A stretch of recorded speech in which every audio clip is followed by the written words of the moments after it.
Welcome dans cet épisode 3 du challenge 1K tout 100K. Aujourd'hui, c'est quoi la bankroll qu'on a là? On a 1449 de bankroll, c'est une très bonne nouvelle, on est à plus de 50%. On continue les routines, on va aller faire notre séance de sport, on va aller préparer le script, faire les voix off et ensuite directement les gars, direction la sessiones.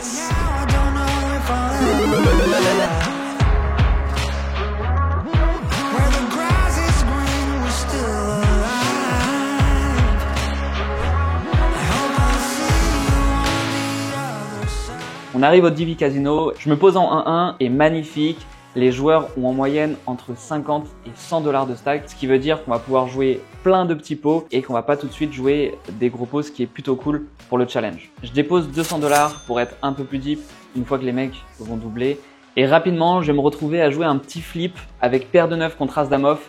Malheureusement, l'as vient nous abattre au flop et on perd ce premier petit coup. Après 3 tours de table et le télégramme d'une nouvelle vietnamienne que j'ai attrapé qui est juste à ma gauche, je découvre à nouveau paire de 9 UTG, je relance à 7 $. Ma voisine call, cut-off, bouton et SB. On se retrouve donc à 5 sur un flop As-As-8. Et directement, le joueur en bébé qui n'est pas dans la main fait un bruit en mode putain et tape un petit peu sur la table avec ses deux mains. Ici, c'est une info plutôt intéressante que je vais prendre vraiment premier degré et tout simplement pour moi, ça représente souvent un as qu'il avait et qu'il a décidé de fold et qui est dégoûté quand il vient de voir le flop tomber. Pour autant, on a 9-9, même si de temps en temps il bloque un as, il en reste quand même un autre dans les 4 autres ranges de mes adversaires. Ça me paraît un peu dur de miser en value ici, c'est pour ça que je check. Tout le monde check et turn, ça tombe un 10, qui est pas une belle carte, ça connecte beaucoup avec des mains comme Dame 10, Roi 10, Valet 10, 10 et 9. Typiquement, si c'était une carte en dessous du 8, j'aurais misé en value, mais étant donné que c'est un 10, ça va être plutôt compliqué.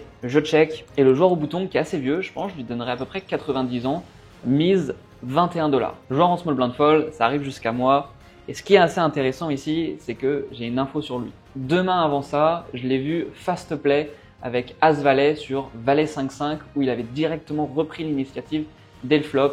Malheureusement, il s'était mangé contre un 5. Mais bref, ça nous montre que c'est quand même un joueur qui met l'argent quand il a des mains en value plutôt que de, on va dire, slow play. Ce qui veut donc dire pour moi que dans ce spot, il a très peu d'As-X. Pour autant, je trouve un peu signe d'aller value un 10 sur cette turn, il peut toujours avoir peur des as. De ma vision, je trouve que ça représente pas mal un draw orienté, typiquement des mains comme Roi-Dame, Roi-Valet, Dame-Valet. Effectivement, de temps en temps, il peut y avoir des 10, mais pour autant, je le vois vraiment pas miser une main comme 9 et 10, Valet 10, donc ce serait plutôt des mains comme Roi 10, Dame 10. Mais finalement, si on regarde en termes de combo, ça fait assez peu. En plus de ça, on a l'info que l'autre, il bloque un as, donc on est plutôt content. Je call. Les deux autres joueurs fold et river, ça tombe à un roi qui est vraiment pas une bonne carte parce que pour le coup ça connecte pas mal avec ses roi valet roi dame. Je check, dans tous les cas on n'a pas trop d'autres choses à faire ici et il check rapidement et me retourne roi valet. Ah, sur le coup ça fait un peu chier. Bon, on est content parce qu'on a une bonne lecture, on a réussi à prendre en compte les informations extérieures à la table parce que le poker c'est un jeu avec des informations incomplètes.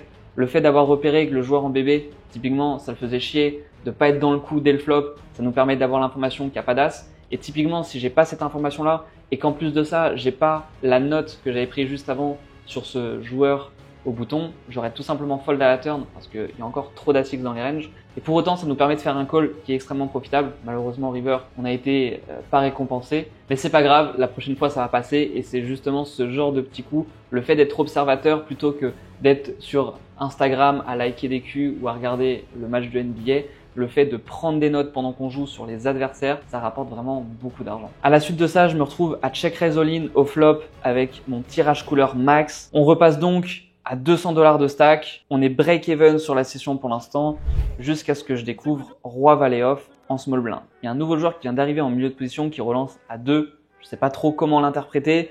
Il y a 2 joueurs qui call. Pour moi, ça représente plutôt de la faiblesse et c'est pour ça que je prends directement le spot de squeeze. Je relance à 17 $. Ce joueur en milieu de position call et les 2 autres fold. On se retrouve sur un flop as dame 10. Incroyable, on vient de toucher nuts. Quel dream, il peut absolument rien nous arriver.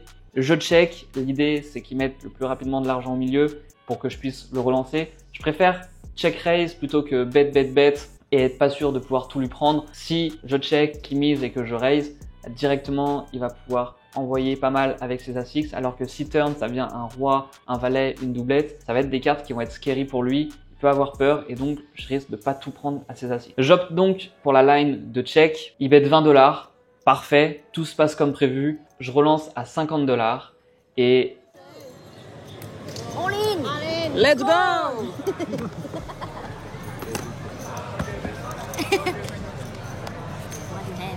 What you have? What you have? I have queen. That's straight. Straight. Oh, knock on floor. I know you have king jack. I know already. Never bluff.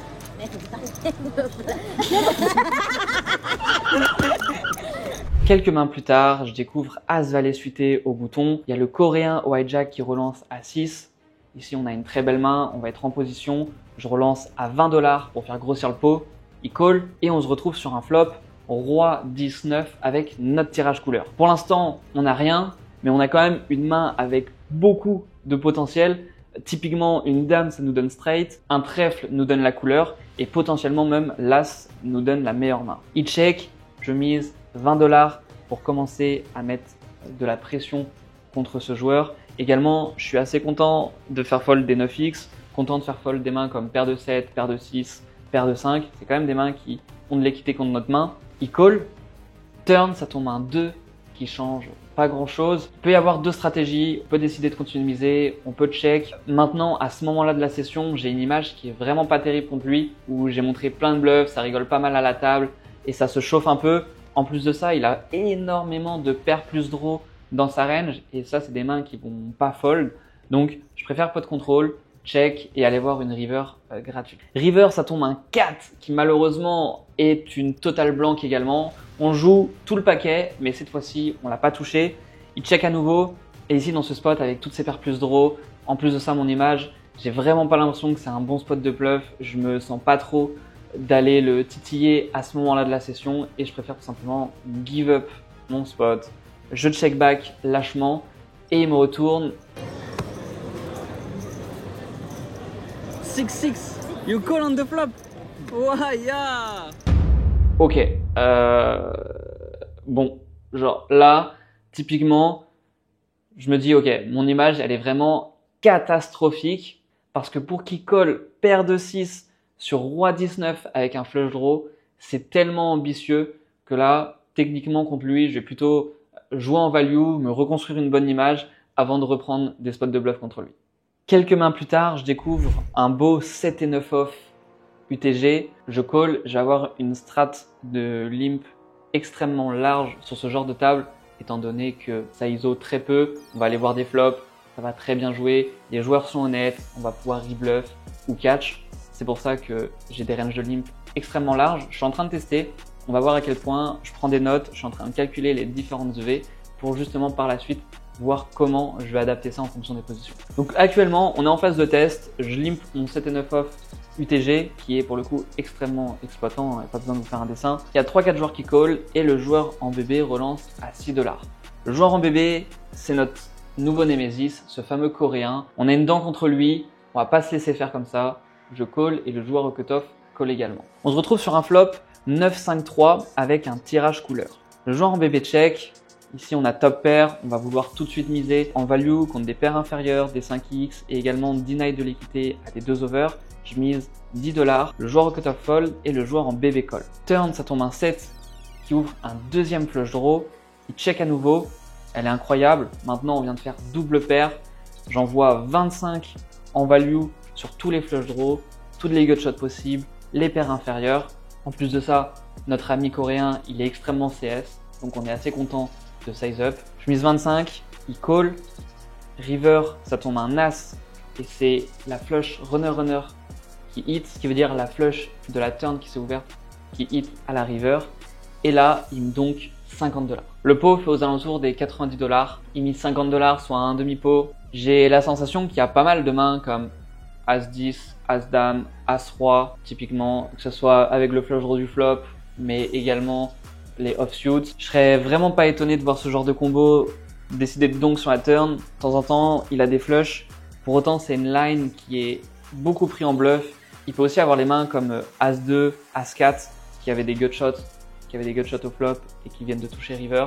Quelques doubles paires de temps en temps, également comme As5, As3. Je trouve qu'ici on est dans un spot où il y a des bluffs possibles dans sa range, il y a des value cuts possibles dans sa range, et à partir du moment qu'il y a et des value cuts et des bluffs, en fait en pondération, il faut qu'on soit bon 25% du temps, il y a aussi des values, mais la partie value comparée à la partie bluff n'est pas assez dominante. Dans sa range, il n'y a pas 75% de value pour seulement 25% de bluff. Je pense qu'on est plutôt sur un ratio 50-50 à peu près. C'est pour ça qu'après une minute de réflexion où je me refais l'arbre, où je réfléchis à sa range, comment elle percute sur cette river, je finis par call et il m'annonce flush hauteur roi et il me retourne roi valet de cœur et ça gagne pour lui. On perd ce petit pot et on redescend à 260 $ de stack. Quelques mains plus tard, on découvre à nouveau les 9 au bouton. Ce soir, les 9 sont sortis. Et la question que tout le monde se pose, c'est est-ce que cette fois-ci, on va gagner une main avec? Et ça, on va le savoir dans 2 minutes. Hijack, open à 6. Notre némésis, ce fameux coréen. On se laisse pas faire, on relance à 20 $ et il call à nouveau. Flop, 8, 5, 4. Magnifique. On est ici très bien avec notre overpair. Il a énormément de 8x, des 5x, paire de 6, paire de 7, des mains comme As4 également. Enfin bref, il y a énormément de mains à value. Je mise 20 $. Il call, ce qui est plutôt une bonne nouvelle, étant donné qu'il aurait très souvent raise ses mains en value. Turn, ça tombe la doublette du 5. Il check à nouveau. Pareil, ça nous rassure. Les fois où il va just call de temps en temps, c'est brûlant. Maintenant, ça en diminue une partie. Je mise à nouveau 35. Il est extrêmement CS. Il y a toujours plein de mains à value, tous les 8x, les paires plus draw, etc. Également, j'ai vu qu'il avait de l'open 10, ce qui veut dire que j'estime qu'il a un peu moins des mains comme paire de dames, paire de valet, paire de 10, parce qu'il n'irait pas open 6, mais plutôt 10. Donc on est assez serein, il peut de temps en temps les avoir, mais ça diminue quand même en fréquence. Je finis par bet 35, il call, et river tombe un 6. C'est vraiment pas une bonne carte, parce que maintenant, ça connecte énormément avec sa range de call. Typiquement, 6-6 rentre. Il y a 7-7 qui maintenant fait straight. 5 et 6 fait double paire. 5 et 7 fait straight. 4 et 7, 8 et 7. Enfin bref, il y a énormément de mains où on était devant qui maintenant passent devant nous. Et ce qui est intéressant, c'est que il tank, il prend ses jetons, va pour miser et finalement check. Si on prend en référence la main d'avant, ou quand il avait touché Nuts River, il avait repris l'initiative en misant 50 avec sa flush. Ici, on pourrait dire, ok, étant donné qu'il check, techniquement, il n'a pas nuts. Parce que s'il avait nuts, il aurait fait comme la main d'avant. Pour autant, ce qui change dans ce scénario-là où on est, c'est qu'il a touché ses jetons. Ça nous montre qu'il est quand même intéressé par le coup, qu'il a quand même hit quelque chose. Pour autant, on pourrait réfléchir. Ok, Hugo, c'est intéressant, il peut avoir des values, mais il peut aussi se réfléchir et faire ça en bluff pour voler le coup. Je suis d'accord. Maintenant, si on réfléchit à c'est quoi ces bluffs qui ont call flop, call turn et arrive river. Parce que sur cette river, sur ce 6, ça fait rentrer énormément de mains. Et typiquement, si c'était une dame, là c'est une carte intéressante parce qu'effectivement ça connecte peu avec sa range. Il va avoir des miss draw, des paires plus draw qui n'ont pas touché, etc. et qui peut vouloir transformer en bluff pour me faire peur sur cette dame. Pour autant, ici sur ce 6, en fait il a 0 bluff. Avec ce facteur-là, je préfère ne pas prendre le spot de value sin parce qu'il peut aussi avoir des mains comme roi 8, as 8, dame 8 dans sa range de temps en temps, des mains comme as 4. Mais pour autant, ce micro-geste m'a fait trop peur in-game et j'ai préféré juste give up. Je check et il me retourne 7-7. It's crazy, bro. You beat me every time. Ah, yeah. À la suite de ça, je décide de prendre un petit break. Les gars, premier degré, il m'a tilt. Il m'a tilt, ce mec, il me roule dessus. Toutes les rivers, il touche. C'est trop. C'est trop. Les dips de V, elles sont énormes. On fait que jouer des pots à 150 balles, 200 balles, et il les gagne tous. River, il touche. Je me suis dit là, vas-y, je vais faire un petit break, respirer un petit peu, tranquille. On va revenir solide. Sinon, je vais commencer à jouer loose, vouloir le outplay. C'est pas la bonne chose à faire. Petite balade, tranquille. Il fait beau, plein soleil, il pleut pas. Incroyable, on est bien à Shelbyville. Et écoutez, on va directement retourner dessus pour le défoncer. À la suite de ce break, j'arrive à la table et j'ai pas le temps de comprendre qu'est-ce qui se passe, que je suis en train de remettre mon stuff, etc. Que je me retrouve sur un flop 10, 4, 5 et je découvre 9 et 5 suités. Ça check jusqu'à moi, je suis au hijack, je mise 3 $ en value et le bouton me raise à 13 $. C'est un joueur type européen. J'ai pas plus d'infos que ça. Je sais qu'il est là pour faire de l'argent. Ça va pas être la baleine de la table. Pour autant, je vais pas fold ici tout de suite. On va avoir des opportunités de rebluff. Et donc, je call. Turn, ça tombe un 6. Je check et il mise 15 $. 15 $ dans un pot qui fait environ 30 $, ça représente pas beaucoup de force. C'est plus orienté sur des mains comme Roi 10, As 10, Dame 10. Et ce qui est intéressant avec ce 6, c'est que quand j'ai call flop, quand j'ai bet au flop et que j'ai call, en perçu, j'ai pas de bluff. Je vais pas avoir des mains comme Dame 9, Roi 9, 8 et 9, ou bref, tout ce genre de mains, parce que tout simplement, j'aurais fold vs son raise. Donc, en perçu, j'ai quand même des mains très strong. Ce qui est intéressant avec ce 6, c'est que ça connecte beaucoup avec ma range qui a bet call. Typiquement, déjà 10 et 6 potentiellement, 6 et 4, 6 et 5, 7 et 8. Et donc je trouve que ici call ce serait catastrophique parce que contre sa range qui a check raise au flop et qui bet à la turn, je suis tout le temps battu. Pour autant, si je raise, je peux commencer à lui mettre beaucoup de pression. C'est pour ça que je relance à 50 $ et en littéralement 20 secondes, il fold carte ouverte, paire de 4. J'avoue que à ce moment-là, je me suis dit, waouh, quand même le check raise à la turn, comment il fait tellement d'argent. Du coup, je me sens un peu coupable et je lui montre mon 9 et 5. Je vous fais pas un dessin de sa tête quand il a vu ma main, mais il était bien dégoûté. Bref, on a 190 $ de stack. Je sais pas comment c'est possible. On survit malgré les downs qu'on a pris avec notre Némésis coréen. Et je découvre paire de 9. Back to back to back to back. Les gars, ce soir, c'est les 9. S'il y a une main qu'il faut jouer, c'est les 9. Bon, maintenant, j'aimerais quand même qu'on gagne un peu avec. Sinon, ce serait pas rigolo. Je relance à 7 $ UTG. Il y a 4 joueurs qui no call. C'est pas la meilleure nouvelle qu'on voulait voir. Et on tombe sur un flop Roi 8-7 avec un tirage couleur. Bon, apparemment, c'est pas notre flop. Avec 5 joueurs à la table dans la main, ça va être très compliqué de faire quelque chose. Je check et tout le monde check. On se retrouve sur la turn qui est un 5. Ici, ce qui est intéressant, c'est que je vais, dans un premier temps, value ma main, puis ensuite la tourner en bluff suivant les joueurs qui vont me call. Typiquement, ceux avec qui j'ai des informations qui vont toujours miser leur top pair au flop, contre eux, je vais pouvoir value à la river. Et pour ceux que je sais qui peuvent de temps en temps encore check quelques rois, je vais plutôt transformer en bluff. L'idée, c'est que quand je vais mettre 15 et que si par exemple quelqu'un call, il va être capé, il va pas avoir straight, il va pas avoir double paire. Pour autant, s'il me raise, je vais pouvoir fold tranquille. Et donc, dans la mesure où il call, c'est pour envoyer un parpaing river et faire fold l'entièreté de sa range. Je mise 15 $ et là, par ma plus grande surprise, un call, 2 calls, 3 calls, 4 calls. Bon, le respect, décidément, n'existe pas à cette table. Personne ne me croit, tout le monde pense que je bluffe. Et on se retrouve sur cette river qui a un 5. Doublette du 5 qui est plutôt intéressante. Néanmoins, ici, quand on s'est fait call 4 fois, je pense que abandonner le bluff, c'est pas forcément déconnant et c'est pas la pire idée que j'ai eue. Je check, tout le monde check jusqu'au bouton et il mise 32 $. Ça arrive jusqu'à moi, je réfléchis un petit peu. Ce qui est intéressant ici, c'est que si c'était hijack qui avait misé 32 $, c'était pas du tout le même scénario. Quelle est la différence entre hijack mise 32 $ et bouton? C'est que au flop, pour rappel, quand hijack check, il y a encore des joueurs à parler derrière lui. Quand c'est à bouton de parler que tout le monde a check, il va beaucoup plus miser ses rois comparé à hijack. Parce que hijack peut encore avoir peur qu'il y ait des meilleures mains derrière lui à parler. Donc, quand bouton a check au flop, il est ultra capé. Parce que tous ses rois vont tout simplement miser, la plupart du temps en tout cas, au flop. Donc quand on arrive sur cette river, il a très peu de 5 qui vont call pré-flop et également qui vont call à la turn. Quand je vais avoir bet, ça va faire call. Typiquement, s'il a une main comme As5, c'est des mains qui va fold. Il y a seulement 5 et 6, mais ça fait vraiment très peu de combos parce que je mets pas les offsuit, donc il reste plus que 2 combos. En réfléchissant à sa range, la percussion, je me dis qu'en fait pour lui, c'est un très bon spot de bluff.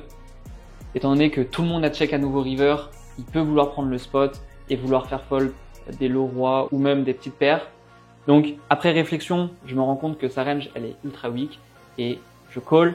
Hijack fold, la joueuse au cutoff tank, là je me dis, s'il te plaît, ne call pas parce que je sais que dans ce scénario-là, en fait très souvent quand elle tank, elle a un roi et juste elle se dit, ok, est-ce que je peux call ici avec mon roi valet, roi 10? Donc je suis juste en train de prier à ce moment-là, je me dis, mais non, mais déconne pas, tu vas pas call dans ce spot, il a misé, j'ai callé, t'es tout... qui tous les jours derrière avec ton roi, arrête. Et elle finit par fold. Le joueur au bouton nous montre 7 et 6. Je retourne ma paire de 9 et ça gagne.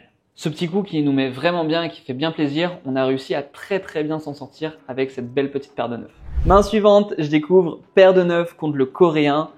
À nouveau, il open à 6 $, je relance à 20 $, il call, on tombe sur un flop As 2-2, il check dans ce spot, je mise 10 $, l'idée c'est de faire fold tout simplement ces mains comme roi dame, roi valet, valet 10, étant donné qu'on est sur un board lock, ce qui veut dire que étant donné qu'il y a un As, il va beaucoup moins, il n'a pas de 2 over à call et donc il va beaucoup plus fold. La différence avec le spot 7-5-2 et As-2-2, c'est que sur 7-5-2, il a beaucoup de 2 over, ce qui veut dire que s'il touche un roi, une dame, un valet, un 10, ça va être souvent bon. Pour autant ici, s'il touche un roi, un valet, un 10, il va pas être forcément bon étant donné qu'il y a déjà l'As au flop. Donc on va avoir beaucoup plus de FE. Je mise 10 $. Malheureusement, il call, ou heureusement, je sais pas encore. Turn, ça tombe une dame qui apparemment n'a pas trop touché sa range. Il check. Ici, j'ai pas d'intérêt à 2 barrels. J'estime que j'ai pris toute ma FE au flop. Je check également. Et river tombe un 2. Il check. Ici, on a fait full. Pour autant, s'il a un As, il gagne. S'il a une dame, il gagne. Je pense que c'est un petit peu signe de vouloir aller value des mains comme paire de 8, paire de 7, paire de 5, paire de 4, paire de 3. Je trouve que c'est un peu délicat. Surtout que j'ai pas envie de miser 10, 15 pour qu'il me relance, que je me retrouve dans un spot compliqué à devoir peut-être catch contre lui. Je préfère check et il me montre As-8. On perd ce petit coup contre lui. Ça veut pas passer. Les paires de 9 ce soir, c'est pas notre soir. On se retrouve encore avec 200 $ de stack. Je ne sais pas les gars comment je fais pour survivre. Enfin si, je sais. C'est tous les petits spots de bluff, les petits spots à 10 $, 11 $, 12 $ que je vous mets pas parce que c'est juste un peu chiant, il n'y a rien à dire où je vais open, c'est bet, ça fold, open, check raise, etc. Mais bref, c'est ça qui fait que typiquement on est encore à 200 $ de stack alors qu'on a perdu pas mal de gros pots depuis le début. À la suite de ça, on découvre un beau As-Roi off UTG. J'open à 10 $ et il y a un nouveau chinois qui vient d'arriver en milieu de position qui call et aussi notre Nemesis en big blind. On tombe sur un flop Dame 5-4 avec un tirage couleur. Clairement, on va pas faire de magie, on n'a pas la meilleure image du monde pour bluffer, on va préférer plutôt check pour bluffer sur les turns et caper les ranges de nos adversaires. C'est pour ça que je check. Notre ami en milieu de position check également et turn, ça vient à un roi. Ça change un peu le scénario parce que de base, on partait pour bluff, mais maintenant on vient de faire une paire, donc on va plutôt la jouer en value. Le joueur en bébé check, je mise 15 $. L'idée, ça va être de value des rois X inférieurs, des dames X, des draws. Le joueur en milieu de position call et également le joueur en big blind, ce qui est plutôt une bonne nouvelle en soi parce que ça montre qu'on est très souvent devant. Il y a très peu de double paires qui vont just call, également très peu de flush qui vont call. River tombe un 10 qui fait rentrer la 4 flush. C'est vraiment pas une carte qu'on voulait voir parce que ça connecte des mains comme roi 10, dame 10 et également tous les draws qui ont call. Des mains avec valet 10 avec un trèfle, des 8 et 9 avec un trèfle, des 6 et 7, il y en a vraiment énormément. Le joueur en bébé check, je réfléchis un peu si je peux quand même prendre le spot de bluff parce que je me vois très peu gagner ce spot. Pour autant, quand j'ai le coréen dans la main, que ce mec me call tout, ne me croit pas, me catch, je me dis que ça me paraît compliqué. En plus de ça, le joueur en milieu de position, je le connais pas encore. Je sais pas à quel point il est capable de fold une low flush ici. C'est pour ça que je check. Le joueur en milieu de position check et le coréen retourne roi 10. Bon, c'est sans surprise quoi, c'est sans surprise. Dans tous les cas, lui, il gagne tout le temps contre nous. Toutes les rivers, le mec il touche. Que ce soit avec la flush au terrasse, le spot avec son roi valet, le spot avec 7-7, ce spot là avec roi 10. Je pense que ce soir, je ne peux pas le battre, c'est impossible. On se retrouve avec 130 $ de stack, c'est une tristesse, c'est une descente aux enfers. On est en négatif sur la session jusqu'à découvrir As-8 off, white jack. Notre coréen limp, je le relance à 10 $. J'ai vraiment envie de le jouer contre lui. J'ai envie de le défoncer. Voilà, j'ai envie de le défoncer. Donc, toute main est bonne à prendre en relance pour le jouer en white. Je relance à 10. Et là, il y a le joueur en milieu de position, ce nouveau chinois qui call également et notre coréen qui call. Donc, un bon trio, comme on aime. On se retrouve à 3 sur un flop roi 6-3. Encore une fois, on touche pas. On va faire le même plan qu'avec le As-Roi. Ici, on va check pour caper les ranges, bluff sur les turns. Je check, notre ami chinois check également. Turn, ça tombe la doublette du roi qui ouvre un flush draw, donc on a juste hauteur As, on n'a absolument rien.